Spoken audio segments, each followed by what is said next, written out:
এই পৃথিবীতে আসলে কেউ আপন না। আপনি যদি আপন ভাবেন তাহলে সেটা ভুল হবে। আপনি মনে করতেছেন আপনার পিতামাতা আপন, আপনার ভাই আপন, আপনার বোন আপন। আসলে কেউ আপন না। উপর আল্লাহ ছাড়া এই পৃথিবীতে আপনাকে কেউ ভালোবাসবে না। সবাই যার যার স্বার্থ নিয়ে টানাটানি করে। এই কথাটা সবসময় মাথায় রাখবেন। আপনি যখন বড় হবেন তখন সবাই আপনাকে ভালোবাসবে। আর আপনি যখন গরিব থাকবেন, আপনার কাছে টাকা থাকবে না, পয়সা থাকবে না, তখন আপনাকে কেউ ভালোবাসবে না। তো ভালোবাসা যদি নিঃস্বার্থভাবে যদি কেউ দিয়ে থাকে সেটা একমাত্র উপরে আল্লাহ।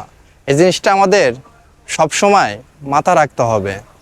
তো একটা কথাই বলতে চাই, এই দুনিয়ার চিন্তা না করে আমাদের আখিরাতের চিন্তাটা করাটাই সবচেয়ে বুদ্ধিমানের কাজ। তো কথা বলতে চাই না, তবু বলতে হয়। ছেড়ে যেতে চাই না এই পৃথিবী, তবু কিন্তু এই পৃথিবী ছেড়ে যেতে হবে। আপনাদের চিন্তা করেন, আপনার অপেক্ষায় মসজিদের বারান্দায় পড়ে রয়েছে খাটালি, যেটা আমাদের লাশ সঙ্গে। এই 3.5 হাত মাটি ছাড়া আপনি কি কোনো কিছু নিতে পারবেন? কোনোদিনও নিতে পারবেন না। তো আমি এত অর্থ সম্পদের পিছনে দৌড়াদৌড়ি না করে যদি আখিরাতের পিছনে দৌড়াদৌড়ি করি, সেটাই বুদ্ধিমানের কাজ হবে। অর্থ সম্পদ চিরস্থায়ী না, ক্ষণস্থায়ী। ক্ষমতা চিরস্থায়ী না, এটাও ক্ষণস্থায়ী। তো যেটাই করতে হবে ভাবে চিন্তে করতে হবে। তারপরেও দিন শেষে আমরা ফ্যামিলি নিয়ে বেঁচে থাকি, কামাইটা করি ফ্যামিলির জন্য।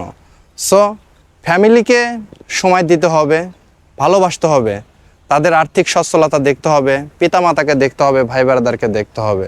তো নিজের দেখাটা আগে দেখতে হবে, অন্যর দেখার থেকে নিজের চিন্তাটাই আগে করতে হবে।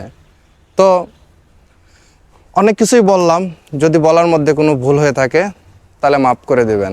আসসালামু আলাইকুম।